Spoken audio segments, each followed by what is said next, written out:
Her true story from Oregon. My daughter threw my suitcase and said, "You're holding us back, move out." So I left. Then froze the family account. She wanted freedom? I gave her a taste of it. She threw my suitcase like it was a sack of trash. It hit the front porch steps with a dull thud, bounced once, and came to rest by the dying azaleas I used to water every morning. I stared at it. Soft leather, faded burgundy, the same one I used when I moved in to help her raise her baby, back when she cried every night for sleep and every morning for strength. Now she just stood there, arms crossed, face sharp with something colder than anger. Indifference. "You're holding us back," she said. "Me, Kyle, the kids, all of us. You've made this house your prison, and we're done being your inmates." I blinked. No tears came. I was far past that. She wasn't done. "You have 3 days to leave. I've already talked to a locksmith." I looked down at the suitcase. One of the zippers was broken. She hadn't even bothered to close it fully. A corner of my folded sweater hung out like a tongue. I bent over slowly and picked it up. The handle creaked. My hands didn't shake, but hers had when she first asked me to move in. Back when Kyle was colicky, and she hadn't had a real paycheck in months. 3 days, I said quietly, standing upright. Her tone was clipped. "Don't make this harder than it is." "Harder for who?" "For all of us," she snapped. But the edge in her voice wasn't conviction. It was fear, of not having the last word, of being questioned, of losing control. I didn't argue. I didn't cry. I just walked past her down the steps, suitcase thudding behind me, each roll of the wheels a little quieter than the last. She didn't call after me. I stopped by the curb, pulled out my phone, dialed one number. Alvin answered on the second ring. "Elaine?" "Yes. I need to remove my name from the mortgage co-signature. She's asked me to leave." A pause. Then his voice again, steady, tired. "Are you sure? I'm not staying in a house where I'm not welcome. I just need you to start the paperwork." "Today?" "Understood. I'll begin the withdrawal process. But once you do this, she'll have 30 days to refinance or the loan goes into default." She wanted freedom, I said. I'm just giving her a taste of it. The motel I found was small, off the highway, with floral curtains and a buzzing light in the bathroom that blinked like an old warning. I laid the suitcase on the bed, unzipped it, and shook my head at the way she'd stuffed everything. No care, no thought. She had folded me out of her life like I was a cluttered napkin on her perfect white table. I made tea in the microwave, too hot. The mug cracked a little as I poured it. She always hated my tea. "It smells like roots," she used to say. Funny, she never minded the roots when I was paying for diapers or cooking meals at 3 a.m. I opened my old notebook, soft cover, lined pages, still filled with Daniel's scribbles from kindergarten, and started to write, not to her, to myself, to remember. Day 1. Banished, not shocked, just finally acknowledged. She wants the house. She wants her version of peace, but the house doesn't belong to her, not fully, not legally, not morally, because the truth was, she'd never been approved for that mortgage alone. At 20, she had wrecked her credit with that accident.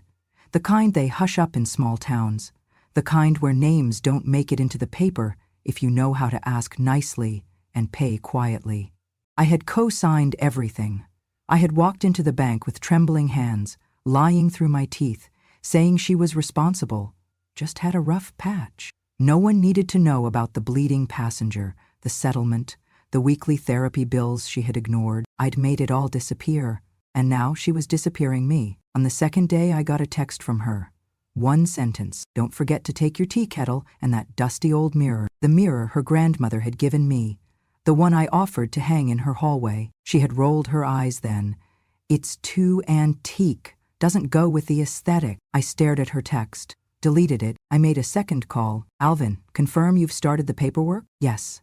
And the bank will issue formal notification to her in 3-5 business days. Without a guarantor, she'll need to refinance immediately. But given her credit history, she won't be able to," I finished. He hesitated. "Elaine, are you sure this is what you want?" I watched the wind push a leaf across the motel parking lot. She wants to feel free. I'm letting her. Just without my name holding the foundation together. That night I dreamed of the crash. Not the real one, the one I'd imagined, again and again. Where I didn't answer the phone at 2 a.m. Where I let the police handle it. where I didn't cover the lawyer's fees, didn't beg the other mother not to press charges. In that dream, she went to jail. A mugshot, a record, no license, no mortgage. But that's not what happened. What happened was, I showed up, I fixed it, I erased it. I became the invisible scaffolding of her second chance. Now, she wanted a life where I didn't exist, though I disappeared. On paper first, and the rest would follow. On the third day, I packed the kettle, the mirror, my notebook. Then I sat on the motel balcony and waited, not for her to call, not for regret. I waited for the silence to settle into clarity. She didn't need me to explain what was coming. The bank would do that for me. She was 20 when it happened. 20, with a brand new license and a second-hand Honda Civic that still smelled like fast food and cheap cologne. She'd been at a party that night. Nothing wild, just loud music and stronger drinks than she admitted to me later. She swore she was fine to drive, everyone else was more wasted. She was the responsible one, the mom friend. That's what she told the cops. But the tire marks on the road told another story. So did the cracked windshield and the fact that the other car, a family van, had a 5-year-old inside. The child survived. A miracle, the doctors said. But the injuries were serious. Months of recovery, medical bills, and the mother, the woman driving, was relentless. She wanted justice. She wanted blood. I remember the police officer at my door. I remember her hands trembling when they brought her home in cuffs. I remember the hospital waiting room, the smell of antiseptic and despair. And the moment I realized my daughter's life was about to be split in two, before the crash and after. She cried like a child in my lap. "I didn't mean to, Mama. I didn't mean to." And I believed her. She had made a mistake, a terrible one. But I couldn't let that be the end of her. So I did what mothers do. I went to the woman. I brought homemade soup. I brought photos of my daughter as a little girl. I brought money. Every penny I could scrape from the house, insurance, savings, even my retirement. I told her my daughter would never drive again, that she'd never drink again, that she would spend her life making this right. The woman agreed not to press charges. Civil, not criminal, a private settlement, the kind that doesn't make it to courtrooms or newspapers. I saved my daughter from prison, and I never told anyone. She changed after that. At first, she was grateful. I remember her hugging me so tightly it hurt.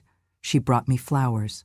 She washed my feet once, while crying, whispering, "I don't deserve you." But slowly, month by month, something hardened inside her. The guilt turned sour. The humility curdled into resentment. I think it embarrassed her how much I'd seen, how I'd held her when she shook with shame, how I'd seen her at her worst. She started rolling her eyes more, calling my advice old-fashioned, laughing when I used a flip phone, correcting the way I spoke in front of her friends. Once, during dinner with her boyfriend Kyle, she said, "My mom has this thing where she clings to trauma like it's a badge. I swear she's addicted to being needed." I didn't say a word. I just cleared the plates. The older she got, the more she rewrote the story. She told her friends the accident wasn't her fault. The brakes had failed, the weather had been bad. She left out the vodka, the blood, the crying child. She told Kyle she'd paid her dues, that she'd gotten therapy, moved on, that she didn't talk to the toxic people who held her back. I lived in the guest room, cooked the meals, took Kyle Jr. to daycare every day. I paid part of the mortgage, still co-signed under my name. And still, she would introduce me to her coworkers as someone who helps with the kids, not as her mother, not as the reason she still had a future. She stopped calling me Mama, switched to Elaine, said it felt more equal. "You're not just a parent," she once said. "You're also a person. You should live your own life. Stop projecting onto mine." That one stung, not because it was harsh, but because it was rehearsed. Like someone else had said it first, and she'd liked the sound of it. When she threw me out, I didn't protest, because I had done all my fighting years ago, behind closed doors, with bills and courtrooms and whispered deals. And now she wanted a clean slate. I just wondered what she'd do when it was actually clean. Stripped of every name but hers, every safety net, every hand that once caught her before the fall. I left the house without looking back, but in my notebook that night, I wrote, "There is a kind of memory that isn't stored in the mind, but in consequences, and someday she'll meet them. I just hope she's standing when they shake her hand." It was a Thursday when I saw the photo. I wasn't looking for it.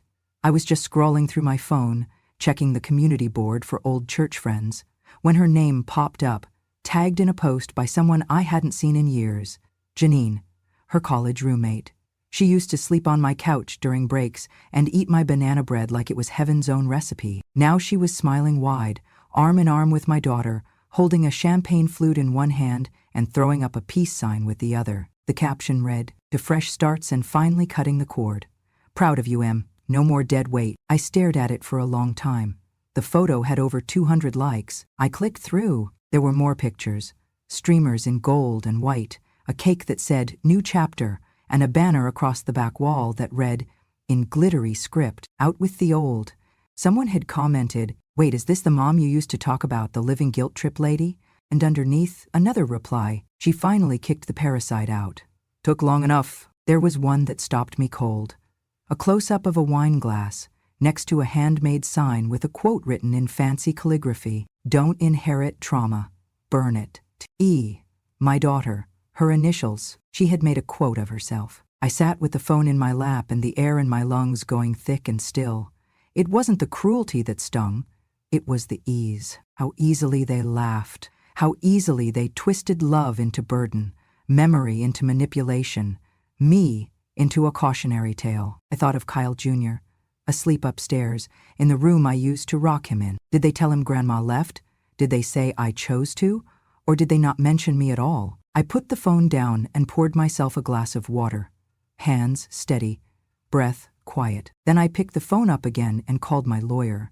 "Michael," I said calmly, "I need to move forward with full withdrawal of my name from the mortgage on 1346 Weller Street. Effective immediately." He hesitated. "Elaine? I thought we agreed you'd give her 30 days to prepare." "She's already celebrated. I think she's ready." Silence. "Then, I'll begin drafting the paperwork. She'll receive notice within the week." "Thank you," I said. Then I hung up and sat very still, watching the light fade from the small motel window, like someone dimming a stage. The show was over. Now came the cost. The next day, someone texted me a screenshot. It was from another guest at the party, one I barely remembered. Her post read, "Some people are like mold. They thrive in the dark corners of your life until you shine a light on them, and then they scatter." And the comment beneath it, "You mean her mom, right? Heard she was living off them for years." I didn't reply. I didn't defend myself. What would I say? That I paid the down payment on that house? That I co-signed because my daughter's credit was in the gutter from an accident no one was allowed to mention? Said that I cleaned their kitchen, paid for the electricity bill 3 times last winter, and walked Kyle Jr. to school every morning because she couldn't function without yoga first? They wouldn't believe it. Or worse, maybe they would and just wouldn't care. Because freedom stories always need a villain. And I was convenient. I walked to the mailbox outside the motel and dropped in a letter addressed to the mortgage lender, then another to the homeowners association, removing my name from emergency contact and shared liability. One last to my daughter. No threats, no guilt. "You have everything you asked for now. I wish you peace and clarity in your new beginning. I am no longer attached to this house, legally, emotionally, or financially. Love." No signature, no phone number, just that. That evening I made myself soup, the kind she always called old lady broth, just bone, ginger, and greens. I ate slowly, the way I used to feed her when she was sick, spoon by spoon, soft and warm. Then I lit a candle, not for her, but for the part of me that had finally stopped explaining. I didn't need an apology. I didn't want revenge, but I did want her to see what freedom really tasted like. Without a safety net, without scaffolding, without me. The envelope came on a Monday. Manila, thick, official. My name typed neatly next to hers. One above, one below. I didn't open it right away. I made tea first, sat by the window.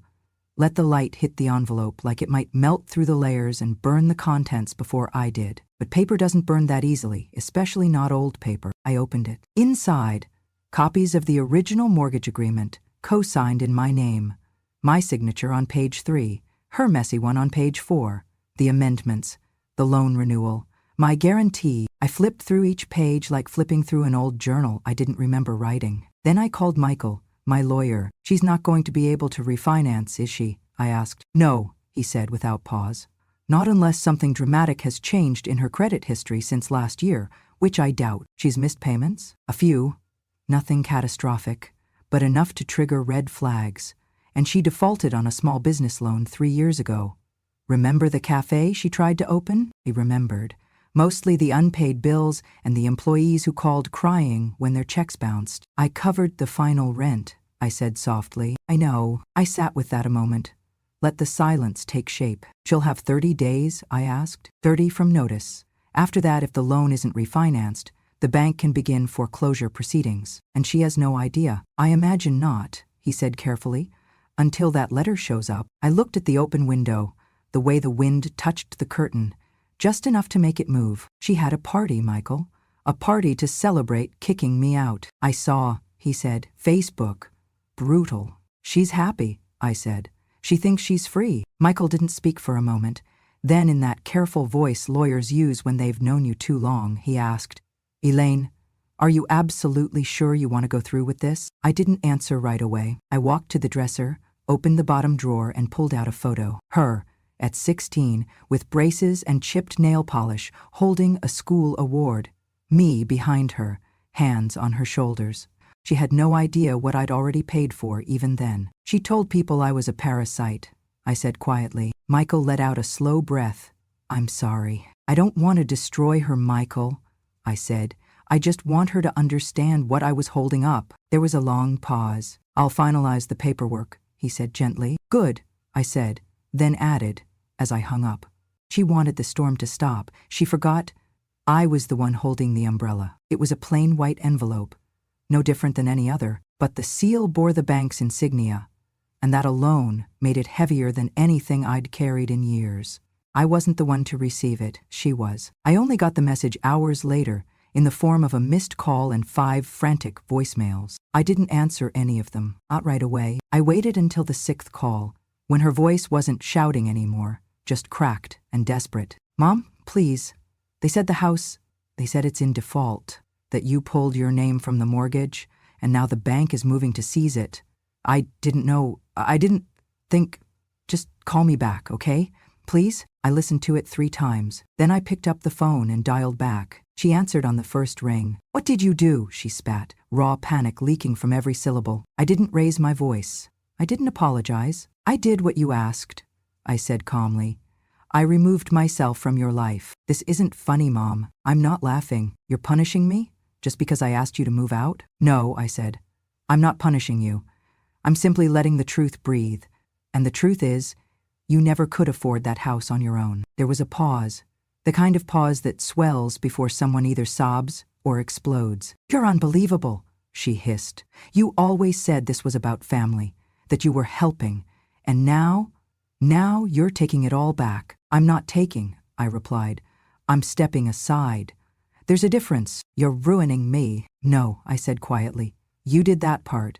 I just stopped shielding you from it. Silence. Then, bitterly, you're just doing this to get even, to make a point. I already made my point, I said.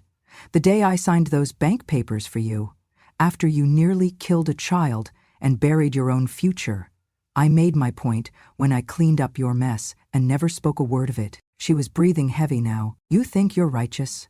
You think this makes you noble? I think this makes me honest. I'll fight this, she snapped. I'll take it to court. You'll regret this. I let the words hang there, so hollow they didn't even echo. Then I guess, I said softly, we should both be ready to tell the whole story. I've already submitted the accident records, the settlements, the signed confession. You wouldn't, she whispered. I already did. A click, silence. The next morning, I walked down to the courthouse myself. Not because I needed to, because I wanted to look the clerk in the eye when I submitted the last envelope. Inside were photocopies of everything I'd buried for over a decade. The police report, the insurance settlement, the medical bills from the child's family, and the statement my daughter wrote by hand, back when she was still honest, still scared, still aware she'd done something wrong. She had signed it in blue ink. I signed mine in black. I didn't do it to destroy her. I did it because the system she was threatening to manipulate, the court, the mortgage, the sympathy of a judge, deserved to know what it was dealing with. She wanted to paint me as a vengeful old woman. I was just someone who remembered, and paper doesn't forget. A week later, the notice went up on the house. Foreclosure in 30 days. Bank inspection pending. She called again. I let it go to voicemail. Mom, they're putting a notice on the door. I need to talk to you. Please, I have kids. I don't know where we're going to go. This can't be happening. That was the first time she used the word we. Before, it had always been me, my space, my future. Now it was we. I didn't call back. Instead, I sat on the porch of my rented room, folded a letter into an envelope, and addressed it to her oldest, Kyle. Inside, a note. Dear sweetheart, I'm sorry you have to move again. It's not your fault. Grown-ups make mistakes, and sometimes they take a long time to learn from them. You are loved, you are strong, and you're not alone. Love, Grandma. No bitterness, no mention of the house, just love. The kind that doesn't demand a return on investment. When the bank moved forward with the lockout, I watched the news footage online. They never said her name, just showed a nondescript suburban home with a white door, a foreclosure notice flapping in the wind. I recognized the porch. I recognized the wind chime I'd hung myself, now tangled and silent, and I whispered, "You once called me your shelter. I only stepped aside so you could see what rain really feels like." The courtroom was cold, not by temperature, but by presence. Cold in the way marble floors always are, no matter the season. Cold in the way a judge looks over her glasses at two women who used to be mother and daughter. She sat across from me, my daughter, disheveled and shaking, her cheeks blotched with anger and exhaustion.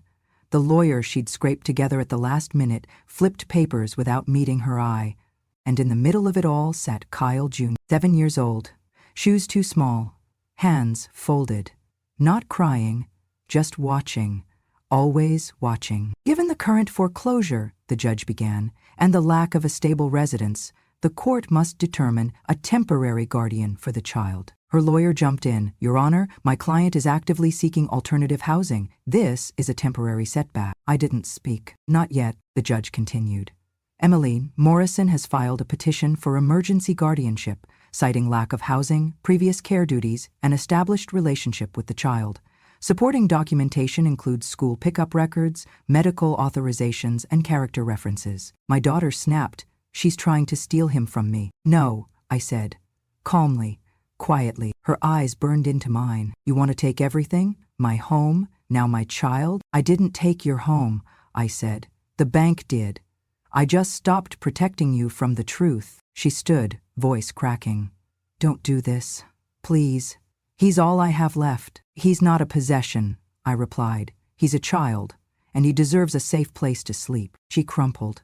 Not like a villain, not like a fighter, like a daughter who had used up all her excuses and found no one left to believe them. "I'm begging you," she whispered.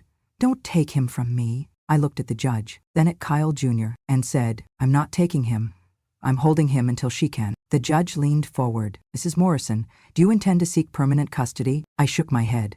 "No, Your Honor. I want her to get on her feet, but until then, someone needs to keep him from the cold." My daughter sobbed, shaking her head. The judge nodded once. "Emergency guardianship is granted to Ms. Morrison for a period of 90 days, with review every 30 days, visitation to be supervised until housing is secured." The gavel fell. Just like that, I became what I already was, the safe place. In the hallway after the ruling, she sat slumped on a bench. I approached slowly. No triumph in my step, just gravity. "I didn't do this to hurt you," I said softly. She didn't look up. "I didn't do this to win." Silence. "I did it because when I held you as a baby, you were this small too. And someone had to fight for you when you couldn't." Still no reply. I crouched down, leveled my voice. "I'm not your enemy, but I won't let your child become your excuse." Her shoulders shook. Whether it was with grief or shame, I couldn't tell. I stood and walked away. Behind me I heard her whisper, "Will he hate me?" I turned back. "No," I said, "but he will remember who held his hand when the storm came." It began with a blog post, not from a reporter, not from a tabloid, from a woman I barely remembered. Her name was Laurel, I think, who had been the aunt of the little boy injured in the crash all those years ago. She posted it on her personal blog. No venom, no clickbait, just a quiet recollection, written with trembling compassion. "There was once a child in our family who didn't walk for almost a year because a girl, newly 20, drove drunk and hit his mother's car. The girl cried in court. Her mother paid everything off, covered it all up. We stayed silent, for the boy's sake. But now, I see that girl on Instagram, celebrating her freedom from the very woman who saved her. And I can't be silent anymore. Within hours, it spread like brushfire. Screenshots, threads, retweets, hashtags. People started digging. The foreclosure was public record. So were the court documents now. The truth, wrapped in years of silence and legal red tape, was suddenly unraveling before the world like yarn from a broken spool. And my daughter, who had built a brand around healing, coaching, empowerment, and breaking generational trauma, was exposed. Every quote she'd ever posted, every wellness video, every podcast about moving beyond the past, now sat beneath a mountain of comments like, "You mean the past where you nearly killed a child? How do you teach healing when you destroyed the one person who healed you?" The audacity to host a freedom party while living in a house your mother paid for. She disabled the comments. Then she deleted the videos. Then the sponsors pulled out. Her brand collapsed. Workshops were canceled. Clients left in waves. She tried to post an apology, some vague, tearful live video about narratives and mental health, but it only made it worse. Because the internet, for all its cruelty, has a nose for lies. And no apology works when it comes years after the sin and only 5 minutes after getting caught. The press reached out to me. First it was a local paper, then a bigger one. Then a news anchor left a voicemail offering a televised interview. I declined them all, not because I was afraid, because I had already spoken once and enough. In paperwork, in custody, in silence, one reporter showed up at my door. "Don't you want to set the record straight?" he asked. "Tell your side of the story." I smiled. "This is not a story," I said. "This is a life, and I'm still living it." He didn't understand. He thought I was being evasive, but I was just being free. She called me 3 days after the blog post went viral. Voice hoarse, broken. "They're calling me a monster." I said nothing. I didn't know she was still alive. That woman, Laurel. "She's lying, right?" "No," I said gently. "She's remembering. But I've changed. I've grown. That was years ago. And so was your gratitude." She sniffled. "I was going to tell the truth one day. You had 100 chances." "What do I do now?" she whispered. I paused. Then I said, "You let this storm pass through you. You sit in the mess, and you finally see it." She was silent for a long time. "Then do you hate me?" I closed my eyes. "No," I said. "But I can't protect you from this. I already saved you from one accident. This one? This is yours to survive." She hasn't posted since. Some say she left the state. Some say she changed her name. I don't know. I don't look. Because the truth isn't a weapon. It's a window. And when someone refuses to open it themselves, sometimes the wind comes in anyway. I sat on the opposite side of the street, teacup in hand, steam curling into the morning air. The cup was chipped on one side, a faded tulip, soft green handle, but it still held warmth, still held weight. The house stood across from me, its windows boarded, a red and white sign staked into the lawn. Temporary auction, final notice. The grass had grown wild, untamed, like it had stopped pretending to be part of a home and started becoming part of the land again. The porch, paint peeled like old skin. The wind chime I once hung above the front step, little blue ceramic bells, lay tangled and silent, clinking now only when the breeze pitied it. Beside me, Kyle Jr. knelt on the pavement, chalk in hand, tongue sticking slightly out of his mouth as he scribbled bright shapes across the concrete. Stars, suns, a crooked little house with smoke curling from a heart-shaped chimney. He didn't know today was the auction. He didn't need to. To him, it was just another sunny morning, another cup of tea with Grandma, another sidewalk becoming a canvas, another stretch of ordinary, soft, and safe. I sipped slowly, letting the warmth settle deep in my chest, letting it touch the places where cold used to live. Quiet, lingering cold that no furnace can reach. The kind left behind when someone you love rewrites you in their story as the villain. But villains don't carry broken cups. Villains don't make tea before dawn for 7-year-olds who still talk in their sleep. No one clapped that morning. No reporters showed. No neighbors peeked out their windows in awe. No one pulled over to ask for my version of events, or handed me a medal, or even said you were right. There was no parade for the woman who stayed silent while the world misunderstood her. And that was fine, because today wasn't about revenge. It wasn't about victory. It was about return, about placing truth back where it belonged, not in headlines, not in hashtags, but in the quiet space where a child draws with chalk and a woman lets go of pain, in the stillness between the past and the future, where dignity lives. A man in a navy suit arrived at the house, clipboard under arm. He unlocked the door, clipped paperwork to the mailbox, and placed a fresh sign on the lawn. Auction in progress, cash buyers only. He never noticed me. That was fine too. I wasn't here to be seen. I looked down at my grandson's latest masterpiece. He'd drawn a little figure next to the house. Curly hair, wide dress, a steaming cup in one hand. "Who's that?" I asked, sipping. He smiled. "That's you. You're watching the house." I nodded. "I suppose I am." He handed me the yellow chalk. "Draw something?" I thought for a moment. Then, beside his house, I drew an umbrella. He blinked. "What's that for?" "In case it rains," I said. He nodded seriously. "Smart," and kept drawing. We sat that way for an hour, maybe more. Just two people making something beautiful on cracked cement in front of a house that once pretended to hold a family. I remembered birthdays in that living room. Cakes baked late, candles melted too fast. I remembered crying into dish towels, muffling the sound so the baby wouldn't hear. I remembered laughter, too, the good kind, the kind that doesn't know yet that it will become rare. And I remembered the silence, the long, slow withdrawal of affection, the way my daughter started closing doors, started using my first name, started replacing love with logistics. And still, I stayed, not because I didn't know better, but because sometimes we hold broken things gently, hoping they'll forget how to cut. He tugged my sleeve. "Grandma, what happens if no one buys the house?" I smiled. "Then it'll wait until someone is ready." He paused, thoughtful. "Are houses sad when they're empty?" I looked at the windows, at the shutters sealed tight. "No," I said. "They're just quiet, like people who need rest." He nodded slowly. "Okay." Then went back to drawing. I didn't stay to see who bought it. Didn't care whether it went to a young couple or a developer or no one at all, because that house was never mine. Not really. It was a debt paid, a shelter built, a chapter closed. I had walked its rooms in silence and sacrifice. I had held back storms no one saw. I had stitched over cracks with my own name, but I didn't belong to it, and it didn't belong to me. I once held back a storm for my daughter.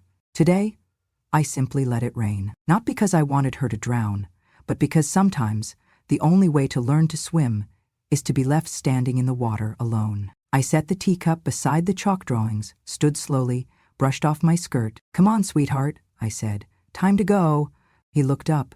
"Can we come back?" "Maybe," I said, "but this story's done now." And he nodded, because somehow, at 7, he already understood what endings felt like. We walked away, hand in hand, past the auction sign, past the curb, past the old wind chime that finally sang again, just once, as the wind picked up. If you've ever been pushed out of your own life, if someone once looked you in the eye and said, "You're holding us back," like your years of love were something shameful, if you've been labeled a burden in the very home you helped build, if your silence was mistaken for weakness, your patience for irrelevance, and your age for expiration, then let me tell you something that no one else will. Truth doesn't shout. It survives.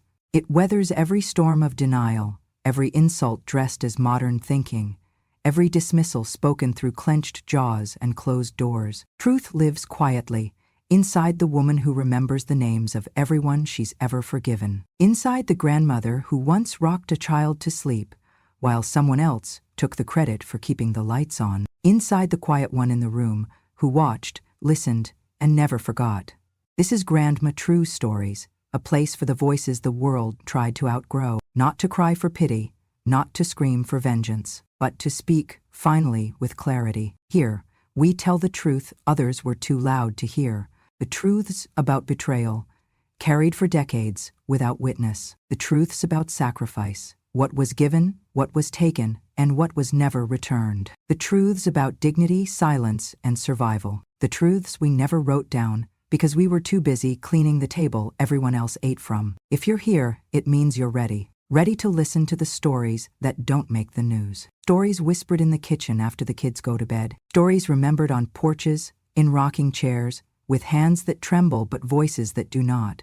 Some of these stories will make you cry, some will make you angry, and some, if you've ever been forgotten, dismissed, or underestimated, will feel like coming home. So if you believe that silence holds power, that wisdom doesn't need volume to be heard. If you know in your bones that some truths take years to bloom, then subscribe to Grandma True Stories, because some stories are born in storms, but end in light. And some women don't get the last word, they get the final truth.